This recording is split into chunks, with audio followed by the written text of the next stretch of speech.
saying about women's lives in It's a Woman's World.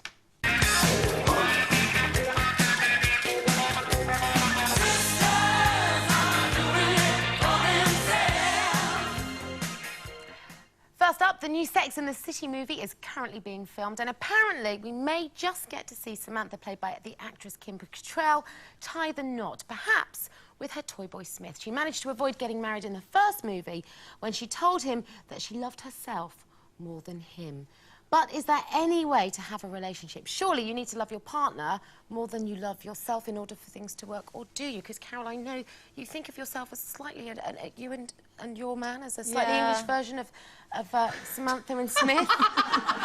Well, yeah, you know, she's an older woman. He was a very gorgeous younger man, and the way we met was exactly the same. You know, she fell down the hole because he tried to hold her hand, and she was so not used to it, and she had to wear the boot, and I just broke my toe when I first met Mark, so I had to walk around in this ridiculous orthopaedic boot for ages. And, you know, sexy. He's still there, so, you know, there's a lot of parallels. But, you know, in the last film, she said to him, you know, she moved to Los Angeles with him as his film career was taking off, and she did say to him, she said, I love you, but I love me more. And I think that, you know, she was just feeling like she'd kind of lost herself and given up too much of herself for him because she loved him.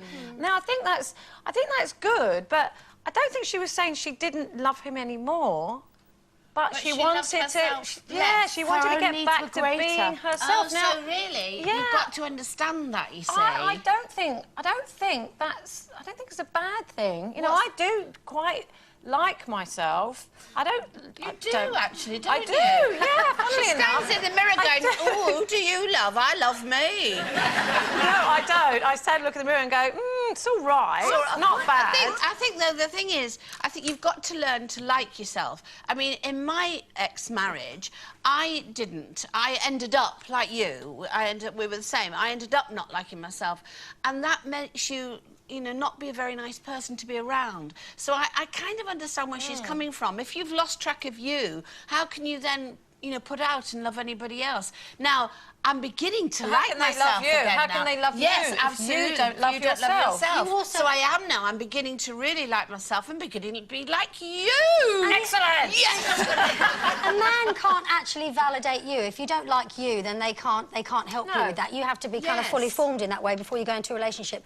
I really believe, though, that in relationships, there's one person always loves the other more. There's always someone that loves a bit more. They don't. I think they do. I don't know. I think they do, and I think more for the person, but it doesn't mean to say they love them more. No, I think it's important that there is somebody that does that. I think in the beginning it's equal because you're finding out about each other and you're interested in what makes the other one happy and so on and so forth. But I think, generally, and it works better for this, is that there's one person that thinks about the other person's needs more. There's always one person.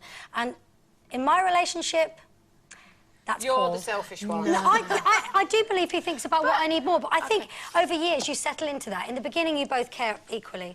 Well, next, Yoko Ono has been talking about her happy marriage to Beatle John Lennon. She said recently that after 7 years, you're meant to experience that 7-year itch. But for them, marriage just got better and better the longer they were together. But do you subscribe to the notion of a 7-year itch? No. No, I've never made it to 7 years, so I'm completely unqualified. Well, why not?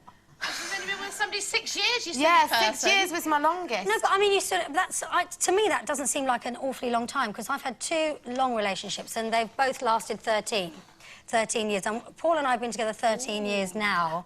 And I kind of think, if you label something the 7-year itch, you start looking for problems around the 7-year mark, thinking, oh, well, maybe it's a 7-year itch. Like, with children, you go, well, maybe they're going to have the terrible twos, and you look at them and they might have a tantrum and you think, it's the terrible twos. I think if you just ignore it and just carry on and take each bit as it comes, and... Well, you know what? I actually didn't have sex for 7 years, and I'll tell you what, the itch was just really bad. That's the only 7-year itch I know. That's a big stretch. It is. It's the only itch.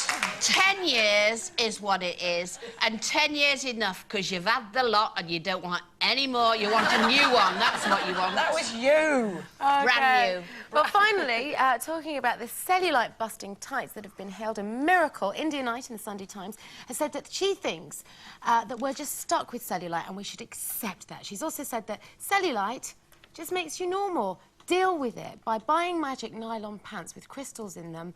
We're only... I know they've got crystals in them. There's posh crystals. She says that all we're trying to do is prevent...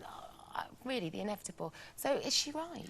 I think she's got a point. I think cellulite is natural. I mean, I think we've all got it, haven't we? I mean, I've definitely got it, and I don't think it's a weight thing, because I'm quite skinny, but I've got cellulite. But I'm also... the light. Well, no, I think in any light I've got it. And the thing is, I'm in my 40s, and Paul's seen me naked. He knows I've got it, and there's not a lot I can do about it. And I think as long as the bits that are on show look all right... See, now, I completely subscribe to that, and the intelligent part of me goes, absolutely right. You're right, India. Knight's right. And then somebody will wave a cure under my nose, and I'm off. I can't help myself. I've spent thousands of pounds. No!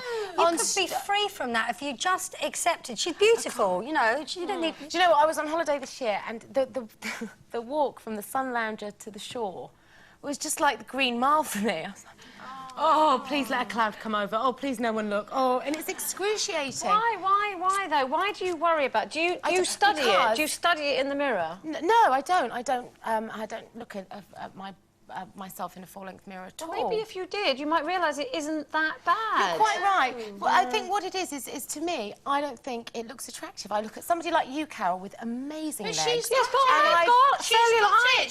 She's got globs of fat all over. I wouldn't go that far.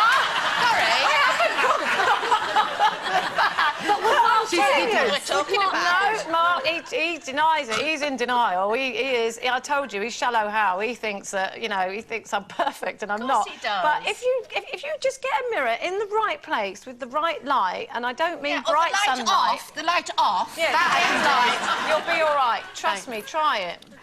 I'm coming.